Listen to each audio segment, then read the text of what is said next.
Hi dear students, it is another lecture about neuroscience, and me, your teacher, Hugh Jazz, is going to talk about a specific topic here today. On the previous lecture, we were talking about the benefits that being bilingual gives to your brain. However, on this lesson, I'm going to talk about a very important topic, which may be very valid, especially in your years of education in university. Sleep. So let me ask you a question now. How many hours a day do you spend for sleeping? 10, 8, 6, or maybe less? That is a very huge misconception when people think that time spent for sleeping is time spent for nothing. Why?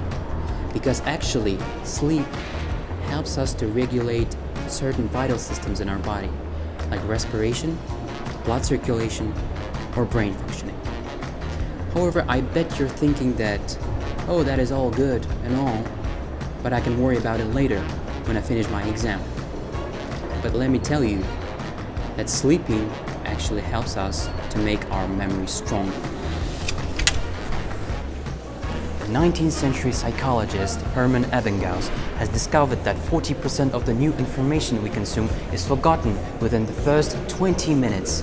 However, it can be prevented by memory consolidation.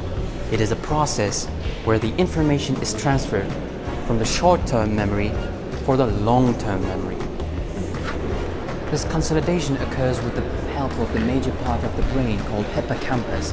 Its influence on the brain was first presented by Brenda Miller in 1950s. Brenda had a particular patient called HM, and after doing a surgery and removing the hippocampus from the brain, observations showed us that HM's short-term memory was severely malfunctioning. However, HM could remember to do certain physical tasks through repetition, like playing golf or learning how to play violin.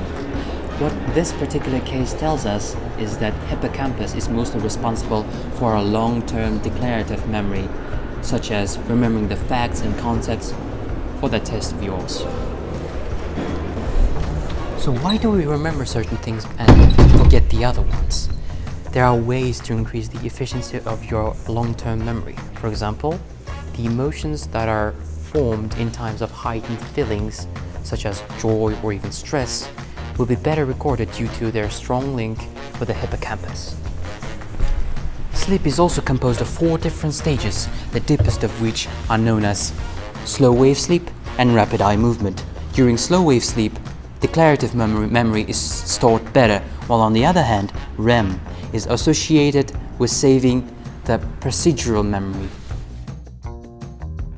Scientists say that sleeping after 3 hours of remembering your facts and concepts and 1 hour after practicing your scales would be the ideal option in order for you to store these memories inside your brain for a long time.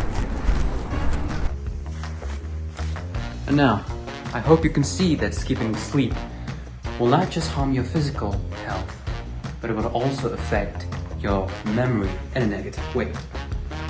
So it all goes to affirm the wisdom of words, just sleep on.